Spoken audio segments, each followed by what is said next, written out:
merasa seorang diri? Atau hancur hati? Atau Anda stres? Atau Anda putus asa? Selama kita hidup, pasti ada masalah. Jangan menyerah, masalah boleh datang, tetapi jangan biarkan masalah menghancurkan kehidupan Anda. Karena itu, saksikan New Life Setiap hari Jumat jam 11 malam, hanya di stasiun kesayangan kita, hanya di Batam TV. New Life.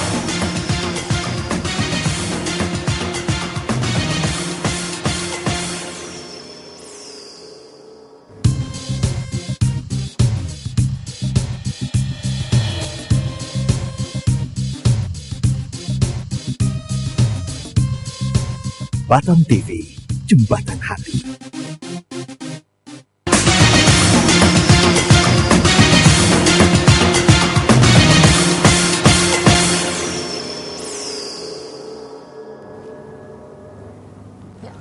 Sesuatu yang besar sudah terjadi sedang terjadi dan akan terus terjadi. Ya, selamat malam pemirsa, selamat berjumpa kembali di dalam acara yang pastinya akan mengubah kehidupan Anda.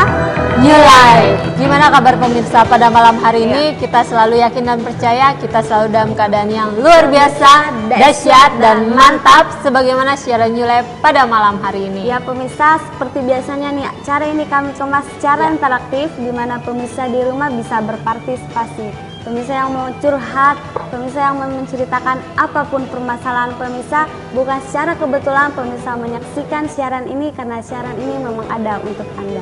Ya, atau mungkin pada malam hari ini pemirsa sedang memiliki masalah rumah tangga, masalah kesehatan, atau masalah dengan pasangan Anda, atau masalah apapun yang Anda rasa tidak ada jalan keluarnya. Bukan secara kebetulan Anda menyaksikan siaran New Life pada malam hari ini. Anda bisa ambil handphone dan mengirimkan SMS di 0819 081 77771 dan selama siaran berlangsung kami hanya menerima line SMS. Ya pemirsa, setiap minggunya kami selalu hadir dengan mengangkat tema-tema yang sangat menarik dan sayang banget kalau pemirsa di rumah lewatkan. Ya, pada malam hari ini Ya. kita mengangkat tema pengharapan di saat tiada harapan. Pengharapan di saat tiada harapan. Ya, mungkin pada malam hari ini mungkin pemirsa sedang merasa tidak memiliki pengharapan di dalam kehidupan Anda atau memiliki permasalahan apapun, Anda bisa segera SMS di 0819 081 77771. Ya, pada malam hari ini kita sudah kedatangan dua orang narasumber yang sudah tidak asing lagi buat pemirsa. Kita langsung sapa narasumber kita pada malam hari ini. Ya. Selamat malam Ibu Dita. Ibu Dita dulu. Iya. Ya. Semuanya. Dan selamat malam juga terutama untuk pemirsa setia Batam TV yang selalu menyaksikan New Life dimanapun Anda berada pada malam hari ini. Ya, selamat malam Pak Susilo. Malam Ving, malam Ana, malam seluruh pemirsa yang menyaksikan. Ya. Gimana kabarnya? Tentu saja luar biasa, dahsyat dan selalu mantap. Kompak. Iya. Sudah bertahun-tahun, nggak kompak-kompak. Wah, temanya malam hari ini sangat menarik ya Pak, pengharapan di saat tiada harapan. Nah, Betul. mengapa Pak tema ini pada malam hari ini diangkat? Kalau kita melihat realita kehidupan, banyak orang yang mengalami putus asa atau bahkan menjadi pesimis atau menjadi pasif. Bahkan sebagian orang menjadi introvert. Kenapa? Karena pada saat mereka mengalami masalah dan masalah itu datang terus bertubi-tubi, dan sebagian dari mereka mengalami kegagalan demi kegagalan dalam hidupnya. Lalu waktu kegagalan itu datang dalam kehidupannya dan mereka tidak menemukan jalan keluar. Dan mereka akhirnya tidak berani berharap lagi, tidak berani punya mimpi lagi bahwa mereka akan menjadi orang yang berhasil, mereka akan memiliki rumah tangga yang bahagia, mereka akan memiliki kehidupan yang menyenangkan dan keluarga yang begitu bahagia. Kenapa mereka tidak berani mempunyai mimpi? Karena selama ini yang mereka harapkan seringkali mengalami kegagalan. Mereka mengharapkan kesuksesan, gagal. Mereka mengharapkan punya nama baik, gagal. Dan akhirnya mereka pikir, sudahlah, mungkin takdir menentukan saya menjadi orang yang begini, takdir yang menentukan saya menjadi orang yang miskin, jadi orang yang tidak berguna, orang yang gagal, dan seterusnya. Nah, apakah itu benar? Itu merupakan sebuah takdir. Itu akan kita bahas secara khusus pada hari ini. Dan bagaimana supaya kita memiliki pengharapan yang benar, itu yang paling penting. Nah, kan banyak sebagian orang berpendapat bahwa kalau misalnya kita banyak harta, terus pekerjaan, punya jabatan yang baik, banyak uang, sepertinya kita hidupnya tenang gitu, pengharapan kita di uang. Nah, apakah alasan itu betul? Silakan Bu, saya ingin punya banyak uang Bu. Ya sebetulnya tidak salah ya, saya yakin dan percaya setiap orang kalau kita mau interview satu persatu, kita Iya. tanyain satu persatu gitu, pengen nggak punya banyak uang? Pasti jawabannya semuanya pengen. Pengen, Ya. iya. Ada satu orang pun yang bakalan nolak gitu, banyak uang. Saya rasa munafik lah ya kalau orang kata, oh saya nggak mau uang. Ya, pengen menjadi miskin gitu ya. Iya, Aneh. Ini hidup sengsara aja Ya. gitu. Pasti Iya. itu nggak ada orang yang seperti itu. Semua orang pasti pingin ya punya kehidupan yang mapan, punya Betul. rezeki yang berlimpah gitu. Akan tetapi ketika pengharapan kita berhenti sampai di sana, maksud saya ketika seseorang sudah mulai menganggap bahwa itu adalah segala-galanya, Ya. maka akibatnya adalah orang tersebut akan menjadi sempit ya, akan menjadi sempit dan pandangannya terkotak hanya pada di situ saja. Ya. Dan akibatnya yang dapat muncul adalah ketika dia mengalami halangan-halangan, dia menjumpai suatu halangan untuk bisa mempertahankan apa yang dia anggap sebagai sesuatu yang penting itu, Iya. maka Seperti harta gitu seperti ya. harta gitu ya, Pekerjaan. kemapanan itu tadi gitu, Iya. dia menganggap itu adalah satu-satunya di dalam hidupnya gitu ya. Maka pada saat itu yang terjadi adalah dia bisa menghalalkan segala cara untuk mempertahankan pengharapannya itu. Iya. Misalnya pengharapannya pada pekerjaannya. Ketika dia merasa ada orang yang bisa mengacaukan pekerjaannya, ketika dia pikir bahwa pekerjaan itu adalah satu-satunya sumber kebahagiaan dia, maka saat ada orang yang menghalangi pekerjaannya itu, dia akan marah sama orang itu. Dia bisa membenci orang itu, dia bisa menjadi orang yang ingin menghancurkan orang lain. Ya. Hanya karena dia beranggapan bahwa itu adalah satu-satunya sumber kebahagiaan dia. Atau pada saat dia merasa ada masalah di dalam pekerjaannya, maka itu adalah akhir dari segala-galanya. Dia sudah tidak lagi bisa berpikir ada sesuatu yang dia bisa perjuangkan gitu. Maka dia bisa mulai stres, mulai depresi dan lain sebagainya gitu. Jadi ketika kita menaruh pengharapan pada hal-hal yang fana itu tadi ya, seperti kekayaan, nama besar, kedudukan, apalagi harta benda, Mengandalkan itu semua gitu ya. mengandalkan itu semua, Supaya kita bisa tenang. iya, hal-hal yang sifatnya tidak abadi ya, tidak kekal, maka pada akhirnya kita tidak bisa merasakan keindahan hidup yang sesungguhnya. Iya. Kita bisa menjadi miliki fokus yang salah di dalam kehidupan ini, karena motivasi kita udah salah gitu. Dan yang menarik, kekayaan bisa berubah-berubah. Iya, betul sekali. Jabatan juga bisa berubah, pekerjaan juga bisa berubah. Kalau kita pikir ya, kalau kita punya kekayaan baru kita tenang, suatu saat kekayaan kita mengalami penurunan, maka itu akan mempengaruhi sekali problem emosional kita. Makanya banyak orang menghalalkan segala cara untuk mendapatkan kekayaan. Banyak orang menghalalkan segala cara untuk mendapatkan ketenaran dan sebagainya. Ya. Ya, ada pemirsa yang bertanya kayak gini, Pak. Saat saya memiliki masalah banyak kok sepertinya Tuhan diam. Nah, bagaimana itu, Pak? Masih ada harapan nggak, Pak? Iya, memang saat kita hidup gini seakan-akan Tuhan itu tidak kelihatan ya. Tapi bukan berarti Tuhan itu tidak ada. Apa yang tidak kelihatan bukan berarti tidak ada. Seringkali Contoh. pertanyaan yang muncul itu, Tuhan di mana engkau? Gitu. Iya. Iya. Contoh, saya punya otak, tapi saya nggak bisa lihat. Apakah otak saya ada? Ada. Ada udara di sekitar kita.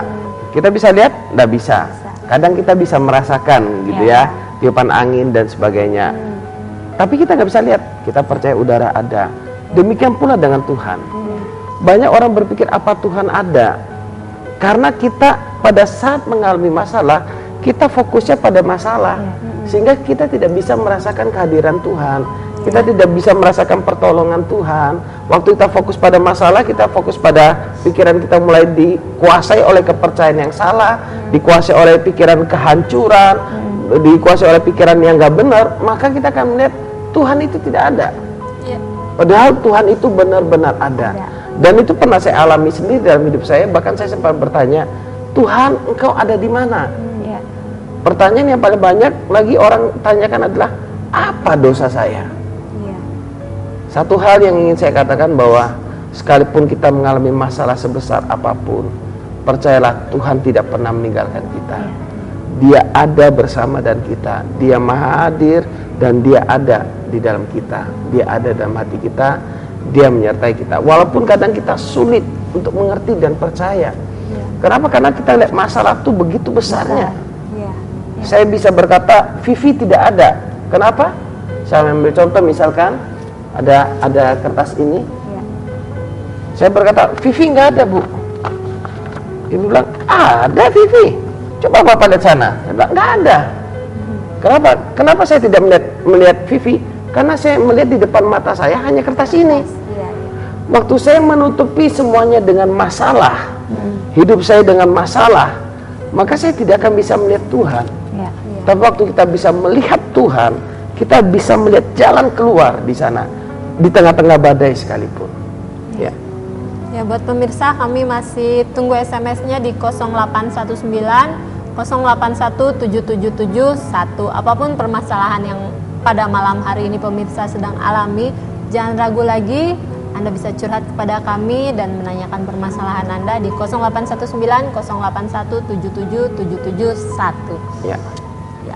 Nah, ini juga ada pemirsa yang meng-SMS.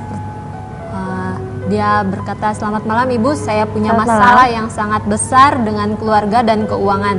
Gimana solusinya?" Bayi Rangga Satria di Tanjung Batu. Ya, punya masalah yang Ya, sangat besar. Rangga Satria, setiap manusia hidup punya masalah ya. Masalahnya bisa berbagai macam, mungkin bisa berbeda-beda masalah yang saya alami dengan masalah yang saat ini sedang Rangga alami. Betul.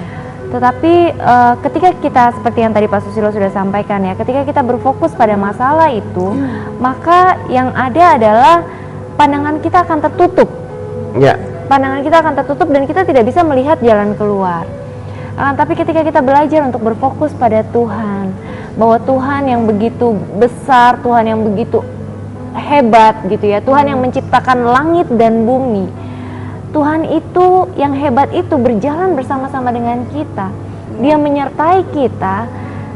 Itu membuat kita menjadi tersadar bahwa kemudian apa lagi yang mau kita takutkan gitu loh. Kalau yang menciptakan langit dan bumi ini kan besar ya, luar biasa, mencengangkan gitu. Ketika saya menghadapi masalah, saya ingat beberapa waktu lalu saya menghadapi satu masalah, saya merasa sepertinya sudah gelap gitu semuanya gitu, kayak seperti udah mentok semuanya, dan saya ngerasa aduh saya capek gitu loh dengan masalah ini. Tapi ketika saya menyadari bahwa Tuhan yang maha besar, Tuhan yang begitu hebat, Tuhan yang menciptakan langit dan bumi dan segala isinya yang begitu menakjubkan gitu ya.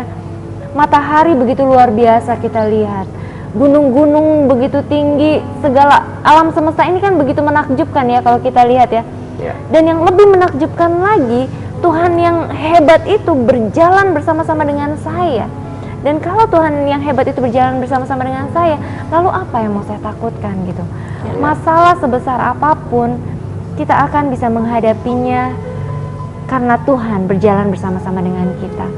Untuk Hendra, satu hal Hendra, bahwa Rangga ya, untuk Rangga yang mengirimkan SMS, satu hal bahwa Tuhan tidak pernah meninggalkan kamu seorang diri. Apapun masalah yang saat ini sedang kamu alami, mungkin terasa begitu kompleks sama kamu, tapi percayalah bahwa Tuhan yang benar-benar ajaib itu berjalan bersama-sama dengan kamu dan Dia tidak tinggal diam. Ya. Saya ingin nambahkan begini, Rangga.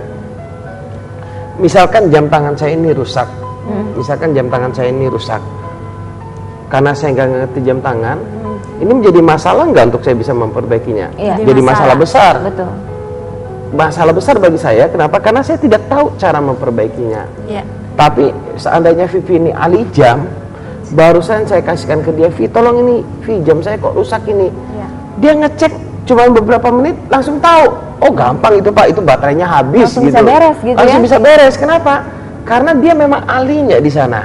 Nah, kita merasa masalah kita begitu besar, Karena kita mengandalkan kemampuan kita, Iya, betul. kekuatan kita, Iya. sehingga kita berpikir, ya kita nggak mampu. Memang kita manusia lemah, kemampuan kita terbatas. Makanya kalau kita menyadari bahwa ada Tuhan yang Maha Kuasa yang menyertai kita, yang sudah memampukan kita, tidak ada masalah yang terlalu besar bagi Tuhan. Iya. Ya. Dan pesan saya buat Rangga, waktu Anda mengalami masalah besar dalam keluarga, dalam hal keuangan, yang pertama berharap dan percayalah kepada Tuhan, Ya. karena Tuhanlah sumber pengharapan. Betul. Anda sebenarnya punya dua pilihan.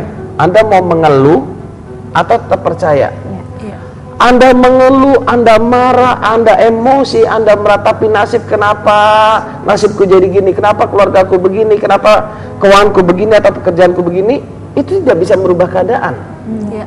Yang merubah keadaan adalah begini, waktu Anda percaya bahwa Anda punya Tuhan yang besar, yang menyertai Anda, yang memberikan Anda pengetahuan dan hikmat dalam melakukan segala sesuatu yang terbaik, lalu Anda bekerja di sana mengatasi semua, maka keadaan akan berubah. Ya. Karena kepercayaan yang benar itu akan merubah keadaan. Waktu Anda menyadari bahwa Tuhan menyertai Anda dan Anda mempercayainya bahwa Dia memberikan jalan keluar, lalu Anda berpikir, Anda bertindak sesuai dengan Anda percaya, maka Anda menemukan jalan keluar. Nah, di samping itu, saya ingin berpesan yang ketiga adalah coba cari teman-teman atau komunitas Ya. yang sehat, yang bisa memberikan support, bukan malah menjatuhkan. Misalkan Anda berkata begini, ih masalahku terlalu besar, ya sudah, memang nasibmu begitu, mau gimana. Nah, orang-orang seperti gini membuat kita tidak bisa bangkit di sana. Tapi carilah teman-teman yang bisa mengajak Anda berdoa, melihat pengharapan yang daripada Tuhan, melihat bahwa ada jalan keluar. Teman-teman yang memiliki kesaksian, memiliki kisah hidup nyata, bahwa mereka juga dulu mengalami masalah yang besar dan seakan-akan tidak ada jalan keluar, lalu mereka menemukan jalan keluar karena Tuhan. Anda perlu bergaul dengan teman-teman seperti itu, termasuk di New Life sini. Kenapa kami ada siaran New Life ini? Kami semua tidak ada yang bayar. Kami memberi diri, kenapa? Karena kami dulu mengalami problem, tidak ada jalan keluar, rasanya semuanya suram. Kalau Vivi dulu gimana, Vivi? Awal-awal gimana masa depannya? Jawabannya apa, Vivi? Masa depan suram katanya, madesu dia dulu. Tapi sekarang sudah menjadi berubah. Kenapa berubah? Kepercayaan, merubah banyak hal, akhirnya merubah tindakan. Ada teman-teman yang menguatkan, ada teman-teman bukan hanya ditanya sekali gimana masa depan suram, bukan hanya sekali dua kali, berkali-kali Vivi tanya, waktu itu menjawab seperti itu, sampai suatu titik dia menyadari bahwa Tuhan menyertai dia dan dia memiliki masa depan yang indah. Kalau Anda bisa melihat ke arah sana, Anda memiliki kepercayaan yang benar, maka Anda akan melihat keluarga Anda dipulihkan, keuangan Anda dipulihkan. Kenapa? Karena Anda tidak akan meratapi nasib, tidak menyesali keadaan, tidak menyalahkan keadaan, tidak mencari kambing hitam, tidak menyalahkan diri Anda sendiri. Tapi Anda percaya bahwa semua yang terjadi pasti ada maksud Tuhan dan Tuhan menyertai Anda. Ya Pak, kita ke SMS selanjutnya. Ini dari 2168. Ya, selamat malam New Life. malam. Saya Abbas di Cibarengkok. Iya, Cibarengkok. Saya minta solusinya dong. Saya mengharapkan pacar saya baik sama saya. Balik. Oh, balik. Tapi Pacar saya nggak mau. ya, pacar saya nggak mau. Apa masih ada harapan? Ya. Gimana? Ya, untuk ini sepertinya cinta bertepuk sebelah tangan ya. Sama seperti kita lagi tepuk tangan. Kalau tepuknya cuma sebelah, kira-kira bisa bunyi nggak? Nggak bisa bunyi ya.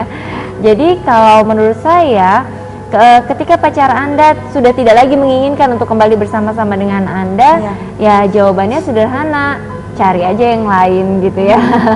Karena apa? Kita berharap sama orang yang ternyata orangnya itu tidak menyambut kembali gitu apa yang kita harapkan. Anda harus percaya bahwa Anda adalah seorang yang spesial, yang diciptakan oleh Tuhan, yang memiliki hal-hal yang luar biasa di dalam diri Anda. Dan terkadang yang membuat kita ingin kembali gitu ya dengan mantan kita, yang padahal mantan kita itu sudah meninggalkan kita gitu.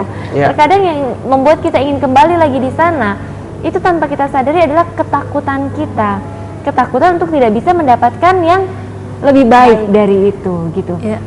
Padahal sebenarnya Anda harus menyadari bahwa Tuhan sudah menyediakan seorang yang begitu sempurna yang sedang menanti Anda. Sempurna dalam arti di sini bukan berarti tanpa kekurangan ya. Iya. Tetapi sempurna di sini artinya adalah seseorang yang memang bisa melengkapi kekurangan Anda, dan begitu juga sebaliknya Anda juga bisa melengkapi kekurangan dari calon pasangan Anda itu. Percayalah bahwa Tuhan sudah menyediakan yang terbaik, dan yang terbaik itu datangnya terkadang kita nggak tahu kapan waktunya gitu. Tapi percayalah bahwa Tuhan sudah menyediakan yang terbaik, dan yang terbaik itu akan datang tepat pada waktunya. Iya. Dan kalau Anda percaya pacar Anda yang sudah putus itu yang terbaik, silakan berjuang lagi. Iya, dan Bebas. kalau memang Apa yang Anda percayai betul, gitu kan. dan kalau memang itu memang yang terbaik ternyata yang dari Tuhan, ya dia pasti akan kembali. Akan kembali lagi. Gitu. Iya. Ya. Ya, buat pemirsa yang masih mau mengirimkan SMS, kami masih terima SMS-nya buat permasalahan apapun yang pemirsa hadapi. Anda bisa SMS di 0819 081 77 771. Nah, ini bagaimana kalau misalnya saya sudah berbuat banyak dosa gitu kan, banyak kesalahan-kesalahan yang saya lakukan, terus orang-orang di sekitar udah membenci saya, bahkan diri saya sendiri pun jijik sama diri saya sendiri. Apakah masih ada pengharapan supaya hidup saya bisa jauh lebih baik? Dosanya dosa apa itu? Misalnya masa lalunya suram seperti itu. Ya. Oke. Begini. Siapa sih yang tidak pernah melakukan kesalahan dalam hidup ini? Semua orang pasti pernah melakukan kesalahan. Bedanya ada yang mau mengakui, ada yang tidak. Bedanya ada yang terekspos, ada yang tidak, gitu kan ya. Bedanya ada yang terbuka, ada yang tidak. Iya, ada yang mau jujur, ada yang mau tidak, jujur, ada gitu yang kan. tidak, ya. Semua kita melakukan kesalahan dalam hidup ini, pernah melakukan kesalahan. Namun bagaimana yang paling penting reaksi kita terhadap kesalahan yang sudah terjadi. Kalau reaksi kita terhadap kesalahan yang sudah terjadi, kita berpikir kita nggak punya masa depan lagi, maka jadilah sesuai dengan apa yang kita percayai. Tapi kalau kita percaya bahwa Tuhan mengampuni kita, dan saya pribadi sangat percaya bahwa Tuhan amat sangat mengasihi kita dan mau mengampuni kita, maka kita akan mempunyai masa depan yang sangat indah. Dan itu terjadi pada saya dulu. Saya banyak melakukan kesalahan. Saya dulu suka nonton pornografi, berontak melawan orang tua, dan saya tidak berani bermimpi punya masa depan. Tapi waktu saya datang kepada Tuhan, karena kepercayaan saya Nasrani, saya datang kepada Tuhan dan saya berkata, saya sampai berkata gini, Tuhan Yesus, kalau Engkau benar-benar ada, tolong saya mau bertobat, tolong ingatkan dosa-dosa saya. Entah bagaimana terjadi mujizat di sana, pikiran saya teringat dosa-dosa saya, dan akhirnya saya mengakui dan saya minta ampun. Dan anehnya, setelah saya datang pada Tuhan dan saya percaya Tuhan mengampuni saya, Dia membimbing saya, maka yang saya rasakan betul, damai sejahtera itu hadir dalam hidup saya. Selama ini waktu saya dihantui dengan rasa bersalah, dengan dosa itu, rasa bersalah itu, ada kekosongan dalam hati saya. Ada kegelisahan waktu saya seorang diri. Saya mau lari kemana saya juga nggak tahu. Akhirnya yang saya lakukan, saya pukul tembok, atau saya naik motor, saya ngebut, saya menangis, saya berteriak, atau saya berada di pantai, saya berteriak di sana. Saya nggak tahu apa yang mau saya cari. Tapi semenjak saya mengundang Tuhan masuk dalam hati saya, dan saya membuka hati saya, Tuhan mengampuni saya, damai sejahtera itu turun dalam hidup saya, dan saya mulai merasakan kebahagiaan. Dan entah bagaimana, saya mulai memandang sekitar saya menjadi berbeda. Kalau dulu mandangnya kan hancur, tapi begitu ada damai, saya melihat, bisa dipulihkan ini. Hubungan dengan orang tua saya menjadi pulih, hubungan dengan teman menjadi pulih, dengan apa? Waktu itu saya belum menikah, dengan sahabat menjadi pulih, dan semuanya menjadi pulih, menjadi indah semuanya. Nah, karena apa? Kehadiran Tuhan. Jadi buat Anda yang merasa diri Anda tidak layak, Anda berdosa dan segala macam, datang pada Tuhan. Satu hal pesan saya, Tuhan sangat mengasihi Anda. Ya. Wah, ini ada pemirsa yang sama yang dibilang Bapak ya, banyak masalah dalam keluarganya, dan dia pengen curhat sama Ibu Dita, dia minta nomor HP. Gimana? Oh iya, boleh. Ya. Bisa menghubungi ke nomor New Life ya, 0819 08174 kali 1 yang lebih mudah dihafal maksudnya. Nanti dari situ boleh tahu nomor saya kok. Setelah siaran ya? Setelah siaran ya, karena yang ini kan lebih mudah diingat ya. Ya. Nah, gimana, apa yang harus kita lakukan supaya kita tuh selalu berharap dan nggak pernah putus asa dalam hidup? Ya, yang jelas kalau kita ingin selalu berharap dan tidak pernah putus asa, memandanglah pada sumber yang benar ya. Ketika kita menaruh pengharapan kita pada hal-hal yang salah, akibatnya kita menjadi putus asa, hidup kita akan menjadi terasa sangat berat, dan kita akan kehilangan damai sejahtera atau sukacita itu di dalam kehidupan kita. Tapi ketika kita memandang pada Tuhan, kita akan merasakan tidak ada masalah yang terlalu berat ternyata untuk bisa dilalui ketika kita berjalan bersama-sama dengan Tuhan yang begitu hebat. Tidak ada ternyata yang harus kita takutkan. Kita tadinya mungkin kalau kita berpandangan bahwa perusahaan itu adalah satu-satunya tempat kita untuk mencari nafkah. Nah, ketika kita salah menyandarkan pengharapan kita pada sesuatu yang salah, maka akibatnya kita jadi sempit ya, pola pikir kita akan jadi sempit, dan kita akan takut untuk kehilangan pekerjaan itu. Kita akan takut, kita akan berpengharapan pada perusahaan itu. Pada saat pimpinan perusahaan mengeluarkan kebijakan-kebijakan yang menurut kita bisa mengancam karir kita menjadi gelisah dan penuh ketakutan, takut dipecat, takut berbuat salah gitu ya. Akhirnya selalu yes man gitu, apapun yang diperintahin ikutin terus, padahal kadang-kadang itu salah yang diperintahkan. Dan yang lebih berbahaya lagi, waktu perusahaan itu anggaplah bangkrut atau dia kena PHK, dia langsung kehilangan arah hidup itu. Betul. Kenapa? Karena dia pikir hilang sudah segala-galanya. Segala-galanya itu dia menjadi problem. Sama ada orang yang naruh harapannya di pacar atau di istri gitu kan, begitu putus pacarnya langsung rasa gelap semua akhir hidupnya. Nah, itu salah menaruh pengharapan. Dan kalau kita menaruh pengharapan kepada Tuhan, kita menyadari bahwa kalau langit dan bumi yang begitu mahal aja, itu kan harganya mahal sekali ya. Sekarang tanah kita tanya di Batam aja per meternya udah berapa gitu ya. Langit, bumi dan segala isinya itu tak ternilai harganya gitu. Kalau langit dan bumi aja dia yang ciptakan, masa sih duit 500.000 dia nggak bisa berikan? Masa sih duit 5 juta untuk kita hidup dia nggak bisa berikan? 5M itu bukan apa-apa gitu loh. Bahkan kalau kita mau bicara secara ekstrim, karena apa? Langit dan bumi itu sangat tidak ternilai harganya gitu. Masa kita mau mengecilkan Tuhan yang begitu hebat, yang begitu dahsyat dengan pola pikir kita yang cuma kita berpikir, aduh aku benar-benar nggak punya duit gitu loh. Tuhan kita Tuhan yang begitu besar.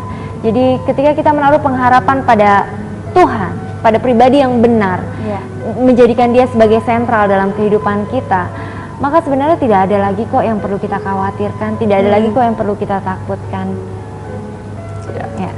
Ini ke SMS dari 5208. Selamat malam, saya Ali dari Karimun. Saya lagi ada masalah rumah tangga, istri selingkuh, tapi saya masih cinta, tapi keluarga tak mau menerima. Tolong solusinya. Iya, buat Ali begini. Waktu kita berumah tangga, kita sudah mandiri gitu kan ya. Sudah membangun rumah tangga sendiri. Kalau saudara yang lain gak mau menerima, yang penting kitanya. Betul. Karena rumah tangga kita tidak tergantung orang lain. Betul. Pada saat membuat komitmen adalah pribadi Ali dengan pasangan ya. Betul sekali. Dan saya tahu bahwa waktu istri selingkuh kita sangat sakit gitu kan ya. Tapi kalau Anda masih mencintai, Anda berbesar hati untuk menerima kesalahan yang telah istri lakukan, dan Anda bisa membimbing dia kembali ke jalan yang benar, itulah fungsi seorang suami, menjadi kepala, bukan waktu istri melakukan kesalahan langsung dihajar. Sekali lagi saya katakan bahwa saya mengerti bahwa istri selingkuh itu sangat sakit, dan dari sana kita bisa pelajarin bagaimana membangun hubungan rumah tangga supaya harmonis dan indah. Jadi jangan hanya sekedar menerima. Buat Ali, saran saya, coba konseling, bagaimana membangun rumah tangga yang indah. Karena kalau tidak, itu bisa terjadi terulang lagi, bisa terjadi perselingkuhan lagi. Perbincangan makin hangat saja, tapi sayang sekali kita harus break sejenak untuk menyaksikan pesan perubahan yang satu ini. Ya, tetaplah bersama kami pemirsa dan jangan kemana-mana.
Terima kasih pemirsa karena Anda masih tetap setia bersama kami.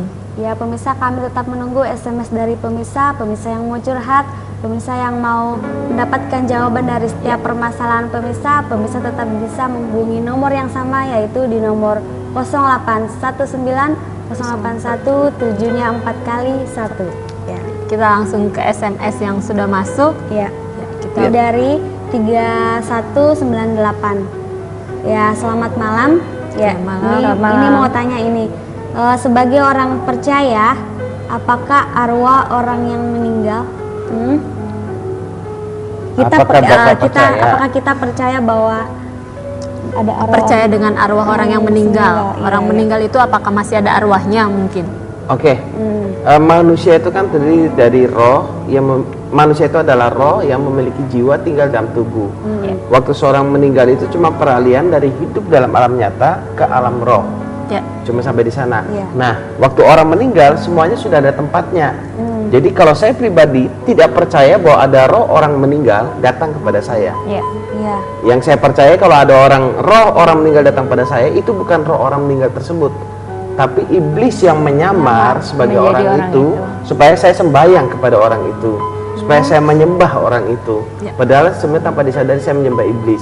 Kenapa? Karena setiap orang meninggal sudah ada tempatnya Tuhan atur.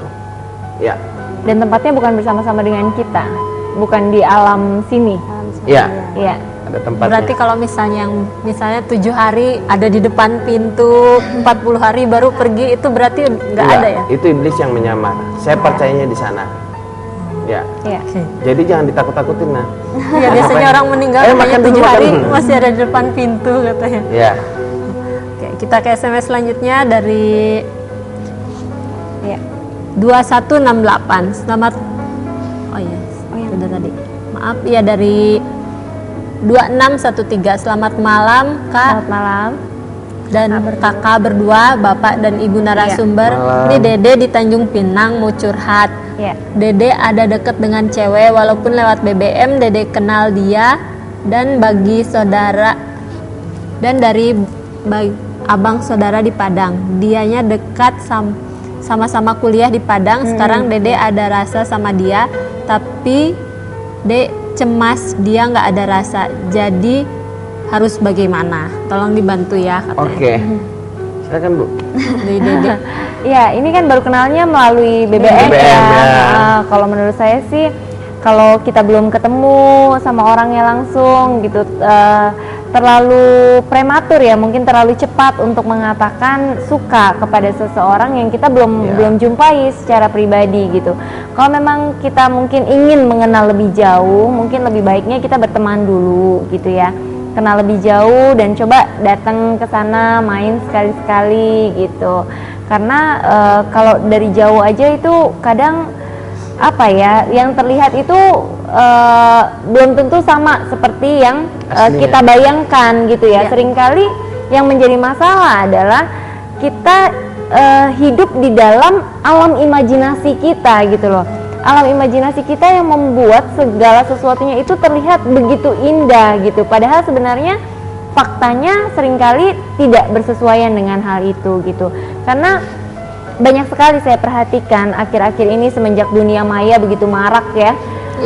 Orang-orang begitu mudah untuk CLBK, cinta lama bersemi kembali gitu ya. Karena ketemu dengan mantan-mantannya dulu. Kirain CLBK Ciluk Baru.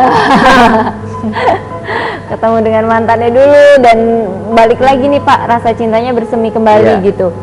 Dan macem-macem lah gitu. Itu ternyata setelah ditelusuri nggak bertahan lama juga. Kenapa? Karena ternyata yang membuat mereka berpikir itu indah itu adalah imajinasi mereka itu gitu loh. Mereka membayangkan bahwa itu indah apabila kembali ke masa lalu dan lain sebagainya. Padahal sebenarnya kan kondisinya tidak sama dengan kenyataannya gitu. Jadi antara kenyataan dengan imajinasinya itu sebenarnya nggak selaras. Nah, ada baiknya coba Anda temui dulu, coba lihat faktanya Kenali dulu seperti ya. apa, Berantem dulu seperti lah. apa.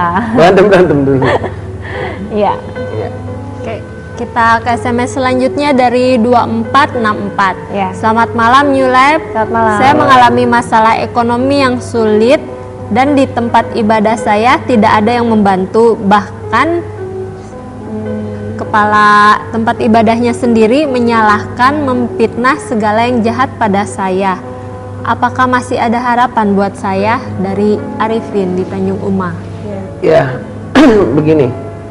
Kalau ekonomi mengalami kesulitan kan, Iya. intinya kan di sana. Kalau ekonomi mengalami kesulitan, problemnya bukanlah di tempat ibadah atau menyalahkan pemimpin umat itu. Apa yang harus dilakukan adalah bagaimana kita keluar dari problem ekonomi. Kalau kita mau mencari kambing hitam nggak akan pernah selesai gitu kan ya. Bagaimana kita keluar dari problem ekonomi? Tentunya pertama kita harus bekerja, tingkatkan skill, di samping percaya sama Tuhan, coba membangun hubungan.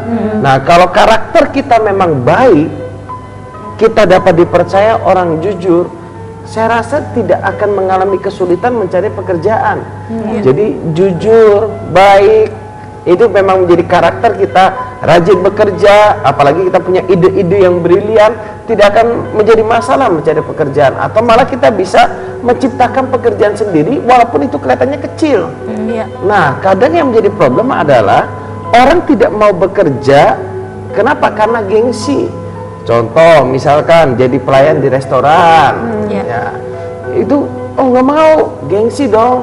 Oke, ada pekerjaan misalkan jaga gudang, nggak mau, gengsi dong, dan seterusnya. Nah, ini dia menjadi problem. Sudah pekerjaan tidak ada, gengsinya tinggi, dan akhirnya menjadi problem dalam hidupnya. Ya, dan lagi kalau menurut saya kalau mengharapkan bantuan tadi sempat ada Dia difitnah juga. Iya, sempat dikatakan juga bahwa bukannya membantu gitu ya pemimpin umatnya. Bukannya membantu tapi malah difitnah gitu ya. Di situ saya melihat bahwa harapkanlah pertolongan hanya kepada Tuhan ya. Kadang kita mengharapkan bantuan dari manusia, kita jadinya akan kecewa gitu. Dan mungkin kalau menghadapi fitnahan, saya rasa sih selama kita bereaksi benar, kita tetap tunjukkan bahwa kita adalah orang yang berintegritas gitu ya, orang yang dapat dipercaya. Kebenaran itu kadang tidak perlu dibela. Justru pada saatnya kebenaran itu yang akan membela kita. Jadi misalnya kita dikatakan sesuatu yang tidak sesuai ya, di fitnah itu kan dikatakan sesuatu yang tidak sesuai dengan siapa kita gitu ya. Nah, terkadang ketika kita berusaha untuk membenarkan opini publik ini, kita mau mau kontroversi lah, kita mau konfront gitu ya dengan orang itu bahwa nggak benar apa yang dia katakan dan lain sebagainya. Justru ketika kita berusaha untuk mengclearkan itu, yang seringkali saya lihat situasinya akan semakin runyam. Justru semakin simpang siur dan akhirnya semakin gak jelas semuanya gitu. Padahal maksudnya kita mau mengklarifikasi, tapi malah justru seringkali malah memperkeruh keadaan gitu. Jadi yang terbaik yang dilakukan terkadang adalah diam. Karena apa? Kalau memang itu benar, kalau memang benar Anda tidak melakukan hal itu, mau 1000 kali fitnahan datang kepada Anda, suatu saat kebenaran itu yang akan membuktikan bahwa Anda adalah orang yang benar gitu. Tidak perlu dijelaskan, tidak perlu dibuktikan, karena pada saatnya kebenaran itu akan muncul ke permukaan. Kita ke SMS selanjutnya dari 1492. Ya, selamat malam. Selamat malam. Bapak dan Ibu. Saya seorang ibu rumah tangga. Saya mau tanya 2 masalah. Yang pertama, gimana caranya berdoa sungguh-sungguh dan benar. Terus yang kedua pertanyaannya, bagaimana caranya mengatasi suami yang hanya berpihak kepada keluarganya saja dan yang diperhatikan saja itu keluarganya itu aja yang diperhatikan. Silakan, Bu. Pertanyaannya panjang ya. Yang pertama, Mungkin cara berdoa. Ya, cara berdoa saya secara singkat saya akan coba menjawab ya. Cara berdoa yang sungguh-sungguh sih sebenarnya tidak ada kiat-kiat seperti gimana-gimana ya. Karena apa, berdoa itu kan sebenarnya adalah hak ya, hak kita. Sama seperti kita ingin berkomunikasi dengan orang lain ya. Ketika kita ingin berkomunikasi dengan orang, dengan seseorang gitu ya, kita kan ya ngomong apa adanya aja gitu ya. Sama juga dengan Tuhan gitu. Kita, berdoa itu sebenarnya adalah hak kita untuk merasakan kasih sayang Tuhan yang begitu luar biasa dalam kehidupan kita. Jadi ya berdoa itu ya berkomunikasi, bercakap-cakap. Jadi ya tidak perlu ada yang harus konsentrasi mencari Tuhan di mana gitu ya, enggak. Harus Tuhan ke itu hutan. ya Tuhan itu selalu ada bersama-sama dengan kita. Ketika kita bertanya, Tuhan Engkau ada di mana? Sebenarnya Tuhan tuh sedang mengulurkan tangannya dan berkata, anakku, aku ada di sini, aku ada di dekat kamu. Tapi kamu selama ini tidak menyadari kehadiranku. Jadi kita nggak perlu cari Tuhan kemana-mana, kita tidak perlu memfokuskan diri. Ya simple aja gitu, komunikasikan apa yang ada di hati kita, apa yang ada di perasaan kita, ungkapkan gitu. Sebagaimana kita komunikasi ya, sampaikan aja apa adanya. Ya. Yang kedua, bagaimana menghadapi suami yang berpihak pada keluarga. Nah, kalau itu silakan suami yang menjawab. Seorang suami kan, Pak. Jadi susah saya. Ya. Silakan, Bu. Oh ya. Ini kan ibu yang harus menghadapi Ibu saya. ya? Oh ya. Untuk menghadapi suami yang berpihak kepada keluarga, saya rasa ya pada saat kita menikah memang kita menyadari ya bahwa suami kita itu adalah anak dari seorang ibu, anak dari seorang ayah atau anggota dari satu keluarga tertentu gitu. Kita kan tentu nggak kepingin juga ya menikah dengan seseorang yang sebatang kara gitu, nggak tahu asal usulnya dari mana, tahu-tahu ada aja gitu kan. Kita kan juga nggak kepengen tentunya seperti itu. Jadi pada saat kita menikah sebenarnya keluarga besar kita juga sebenarnya dipersatukan itu gitu loh. Dan pada saat itu kita harus menyadari posisi baru bahwa keluarga suami kita sebenarnya adalah juga keluarga kita gitu loh. Itu bukan lagi kita dan suami, itu bukan lagi dua, tetapi dua sudah menjadi satu. Artinya apapun yang milik suami adalah milik kita, dan begitu juga sebaliknya, apapun yang adalah milik kita itu adalah juga milik suami. Bicara soal keluarga, bicara soal keuangan, bicara soal segala sesuatunya gitu ya. Kadang masih ada orang yang sudah menikah tapi pengen sendirian, menyendiri. Itu kita sudah tidak bisa lagi, karena kita sudah bukan lagi dua, tetapi dua yang sudah menjadi satu ya. Jadi keluarga suami adalah juga keluarga kita. Mulailah melihat dari sisi sana. Jadi ya kalau dia memang memihak kepada keluarganya ya nggak apa-apa, toh itu juga keluarga kita gitu kan ya. Sayangi mereka. Ya. Jadi bersyukur saja punya suami yang sayang sama keluarga. Ya, kan? Karena itu artinya dia juga sayang sama kita. Betul. Gitu ya Pak ya. Tinggal nanti kan lama-lama kan kasih sayang itu meluas. Tapi waktu kita anti malah itu menjadi blok. Betul. Nah, menjadi tembok pemisah seringkali. Ya. Jadi ada keluargamu, keluargaku. Nah kita lihat aja sesuai kebutuhan yang mana yang dibutuhkan. Ya. Ya, SMS selanjutnya dari 0856. Selamat malam, aku Sul di Tiban. Punya masalah dengan adik ipar, sampai sekarang persoalan tidak ada titik terangnya. Jadi gimana? Kata dia sampai mati tak ada perdamaian di antara kita. Jadi aku pribadi minta solusinya dan doa, dan kira-kira solusinya gimana ya?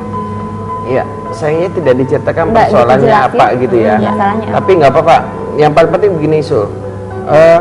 Dari hatimu mau mengampuni adik ipar, dari hatimu tetap mengasihi adik ipar, sekalipun dia nggak mau, sekalipun dia benci kepada kita. Yang penting dari kita bisa bereaksi benar, memberikan kasih sayang pada adik ipar dan benar. Dan saya tahu bahwa memang mungkin Anda berkata, oh ini sulit, nggak mungkin Pak gini nih.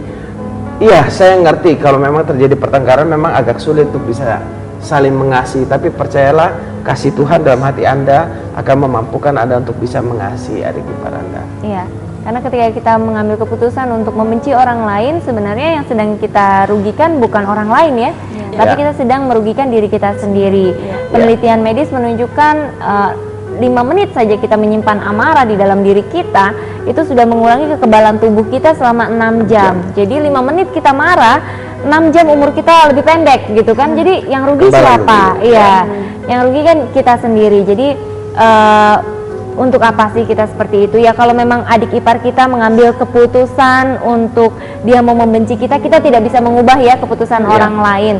Akan tetapi ada satu hal yang bisa kita ubah, kita bisa mengubah keputusan kita sendiri gitu. Nah, kita bisa memilih apakah kita mau ikut-ikutan membenci dia juga, ataukah kita justru sebaliknya, kita justru ingin mengampuni dia dan menunjukkan kasih sayang dan perhatian kita kepadanya. Itu pilihan ada di tangan kita, dan pilihan yang kita ambil sebenarnya itu juga bisa mempengaruhi cepat atau lambat pilihan dari adik kita. Seperti itu. Ya. Ya, kita ke sama selanjutnya dari 3872. Ya, selamat malam. Selamat malam. Ya, Malam. saya Adi dari Teluk Bintan, minta sarannya dong. Orang tua saya tidak setuju atau tidak restu sama istri saya. Sekarang anak saya sudah 5 tahun. Terima kasih. Iya, buat Adi, saya tidak tahu kenapa orang tua tidak merestui Menyetujui, Anda, gitu ya, kan ya. Pasti orang tua punya alasan-alasan dan pertimbangan-pertimbangan. Nah, mungkin kita dulu melakukan kesalahan, menikah tanpa restu orang tua, atau ada terjadi sesuatu yang saya tidak tahu karena tidak diceritakan secara detail. Tapi dari pihak kita sebagai anak, percayalah bahwa kita tetap mengasihi orang tua kita, dan hubungan ini akan pulih. Dimulai dari sebuah kepercayaan yang benar dulu. Waktu Anda percaya hubungan Anda dan orang tua Anda akan pulih, bahwa anak Anda, saya tahu waktu Anda datang mungkin ditolak, diusir dan segala macam. Ya udah, tunggu waktu yang pas lagi. Atau kalau misalkan memang agak kesulitan, minta bantuan dari pihak ketiga. Pihak ketiga ini siapa? Yang orang tua hormati atau segani, untuk bisa memberikan masukan kepada orang tua, untuk bisa menerima Anda, istri dan anak Anda. Nah, sayangnya tidak diceritakan detail ya. Masalahnya apa Masalahnya apa? Tapi ada satu kisah dari seorang artis ya, mungkin kita semua tahu. Saya ingat itu zaman dulu itu orang tuanya benar-benar menentang pernikahan mereka, ngamuk-ngamuk dan lain sebagainya, dan itu disorot sama infotainment. Tapi kemudian beberapa tahun berselang gitu ya, pada akhirnya setelah mereka tidak pernah boleh masuk ke rumahnya, diusir, mereka mencoba masuk dan tetap diusir gitu.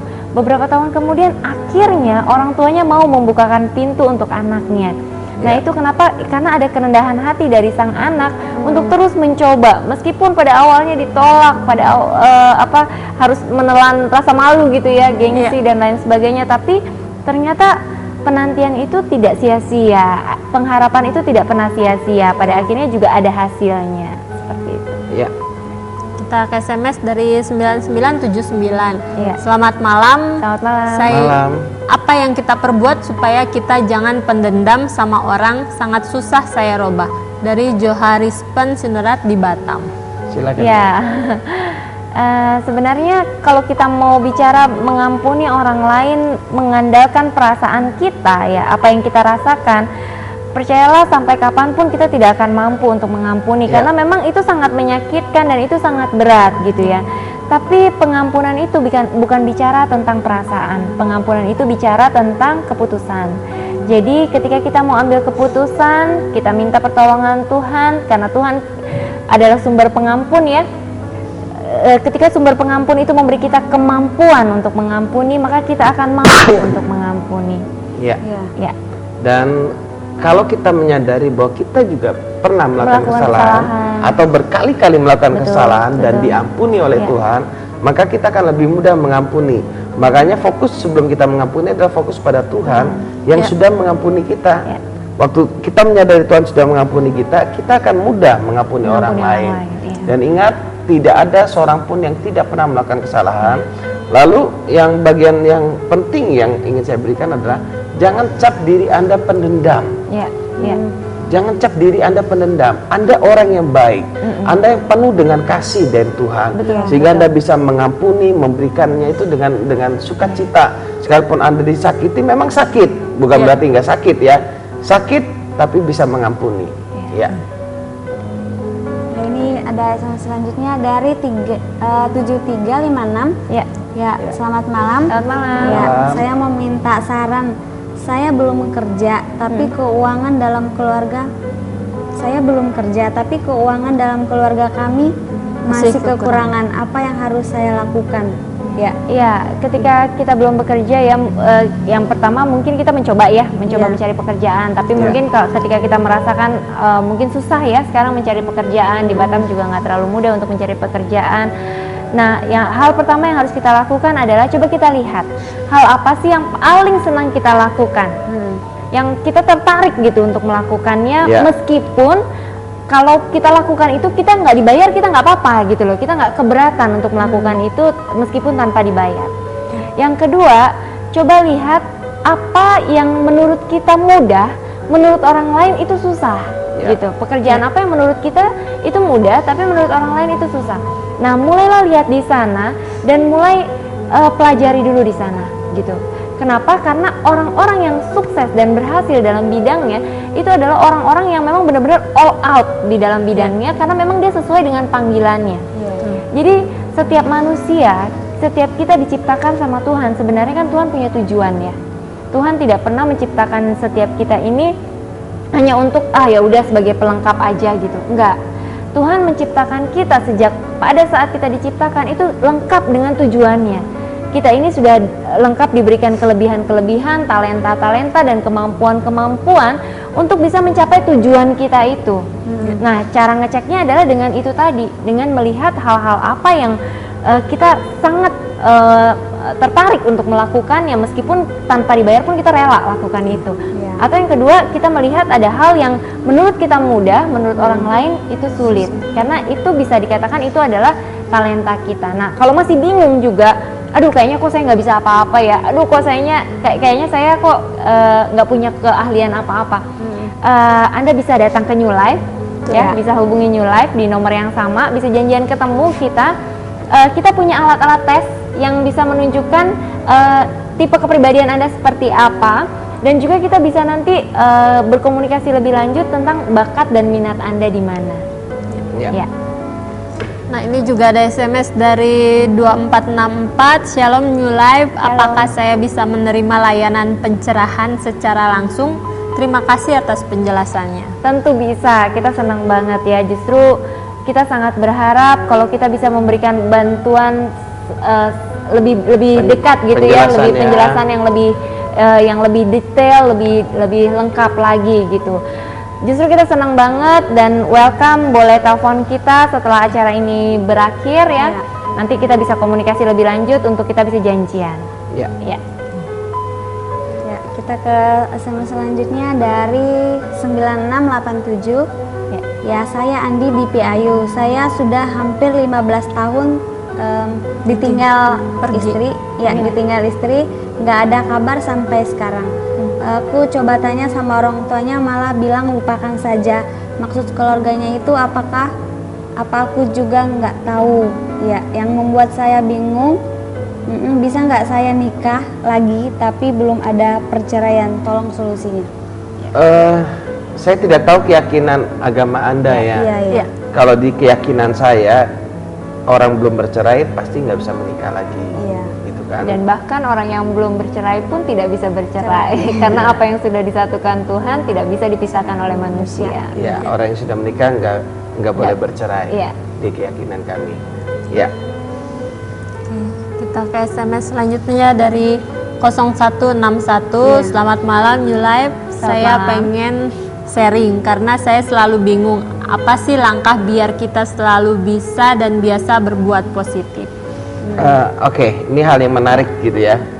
Untuk kita bisa berbuat positif, begini, saya jelaskan dulu. Positif belum tentu benar. Misalkan perbedaannya begini. Saya punya pembantu di rumah. Saya suruh, Mbak, tolong bersihkan ruang tamu, gitu kan ya. Lalu saya pergi kerja. Pulang kerja, saya lihat pembantu saya sedang bekerja. Tapi yang dia bersihkan adalah taman. Taman saya. Ruang tamu masih berantakan. Pertanyaan saya, pembantu saya positif nggak? Dia sedang bekerja tidak? Positif. Sedang bekerja dia. Tapi apakah itu benar? Nggak benar, ya kan? Nah, jadi positif dan benar berbeda. Benar ini sumbernya dari Tuhan. Nah, bagaimana untuk kita bisa berpikir benar, lebih tepatnya, bukan hanya sekedar positif? Karena banyak orang berusaha berpikir positif, dalam arti pusatnya ke dirinya. Aku pasti bisa.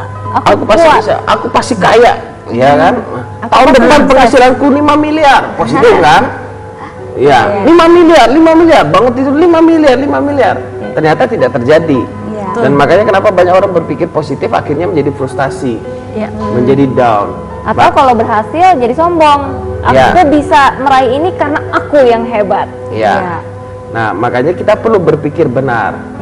Berpikir benar itu dalam arti bertindak sesuai dengan apa yang kita percayai, kebenaran yang kita percayai, kita bertindak di sana. Nah, yang mempengaruhi tindakan kita sebenarnya sederhana, kepercayaan kita, ya apa yang kita dengar, pertama kali apa yang kita dengar, yang kita dengar ini benar nggak? Kalau yang kita dengar benar, itu menjadi masuk dalam pikiran kita, menjadi kepercayaan, dan dari kepercayaan ini dia akan muncul dalam bentuk emosi. Kepercayaan ini membuat kita berani bertindak, ya kan? Dari perasaan benar akhirnya munculkan tindakan. Jadi kalau mau bertindak benar, sederhana, dengar berita yang benar dulu. Berita yang benar, miliki kepercayaan yang benar, itu akan mempengaruhi emosi Anda dan mempengaruhi tindakan Anda. Nah, apa berita yang benar kalau bingung ya? Karena dengar berita pagi-pagi kayaknya banyakkan berita menyeramkan gitu ya sekarang hari-hari ini. Nah, kalau Anda bingung, bukan secara kebetulan Anda menyaksikan acara ini, karena memang New Life ada untuk Anda. Anda bisa bergabung bersama-sama dengan komunitas kami, komunitas New Life. Kami adalah komunitas yang belajar untuk tidak hanya mendengarkan berita-berita yang benar saja, tetapi kami juga belajar untuk menerapkannya itu di dalam kehidupan kami sehari-hari. Ini ke SMS terakhir di malam ini dari 5437. Malam kakak Batam TV. Malam. Saya Nani dari Batam, mau tanya bagaimana caranya menghapuskan masa lalu yang sangat menyakitkan dalam ingatan saya. Terima kasih. Silakan Bu, masa lalu saya banyak yang indah gitu. Iya, sayang sekali kita bukan komputer yang bisa diprogram lupa, delete gitu ya, delete langsung hilang semuanya, lupa semuanya gitu, atau tinggal di reboot, reboot ya, di reboot itu kita hilang semua memorinya. Kita adalah manusia yang kita memiliki ingatan akan masa lalu, kecuali kalau Anda bersedia untuk amnesia ya, hilang ingatan, tapi akibatnya Anda bisa lupa sama semuanya, sama ayah Anda, ibu Anda, keluarga Anda, dan lain sebagainya, dan saya rasa itu juga Anda tidak inginkan. Nah, kita tidak bisa menghilangkan ingatan kita akan masa lalu, tapi ada satu hal yang kita bisa lakukan, yaitu kita belajar untuk berdamai dengan masa lalu kita. Gimana sih cara berdamai dengan masa lalu? Kita belajar untuk menerima apa yang sudah terjadi di masa lalu kita, dan belajar untuk mengakui bahwa masa lalu itu tidak bisa kita rubah, tapi kita masih punya hari ini, dan hari ini menentukan arah masa depan kita. Jadi jangan biarkan masa lalu kita itu kemudian menghantui kita dan kemudian mempengaruhi arah masa depan kita. Karena kalau kita tidak belajar untuk berdamai dengan masa lalu kita, nggak belajar untuk settle dengan masa lalu kita, akibatnya itu akan terus menghantui kita, dan akibatnya juga mengganggu masa depan kita gitu nantinya. Jadi ya, setiap orang pernah melakukan kesalahan, dan Anda tidak bisa kembali lagi mengintervensi di masa lalu itu. Sadari itu dan berjalanlah ke depan. Sayang sekali waktu juga yang memisahkan kita di ujung di penghujung acara. Mungkin ada pesan-pesan yang mau disampaikan dari Bu Dita. Iya, berharaplah hanya kepada Tuhan, karena Dia adalah pencipta segala-galanya, Dia adalah pencipta kita, Dia adalah pribadi yang sangat mengenal kita, dan di dalam Dia kita tidak ada lagi yang perlu kita takutkan. Dari Pak Susilo. Saya ingin katakan begini, sebesar apapun masalah kita, yang menyertai kita jauh lebih besar. Dialah Tuhan yang menciptakan kita. Luar biasa sekali. Terima kasih banyak buat narasumber, buat waktunya, dan buat nilai-nilai yang sudah dibagikan kepada kita semua. Ya, kami juga mengucapkan terima kasih banyak buat pemirsa di rumah yang sudah setia menyaksikan siaran New Life pada malam hari ini. Namun kami mohon maaf pemirsa, tidak semua SMS yang masuk kami bacakan berhubung terbatasnya waktu. Namun pemirsa di rumah jangan kecewa, karena pemirsa tetap bisa menghubungi kami di nomor yang sama. Pemirsa bisa curhat setelah siaran ini berlangsung, dan pemirsa juga di rumah bisa bertemu dengan kedua narasumber kami apabila pemirsa ingin curhat atau menceritakan apapun permasalahan pemirsa. Kami juga mengucapkan terima kasih banyak pada kru Batam TV yang bertugas pada malam hari ini, karena tanpa bantuan dan kerjasama dari Anda semua, tidak mungkin acara ini dapat berlangsung dengan baik dan lancar. Ya, kami mengucapkan terima kasih. Saksikan terus siaran New Life setiap hari Jumat pukul 11 malam hanya di stasiun TV kesayangan kita semua, di Batam TV. New Life.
Ayo ikuti lomba mewarnai nasional anak-anak Go to Legoland Wipasola. Lomba dibagi 2 kategori untuk anak-anak TK dan anak-anak SD kelas 1 sampai kelas 3. Acara akan digelar tanggal 4 Mei 2014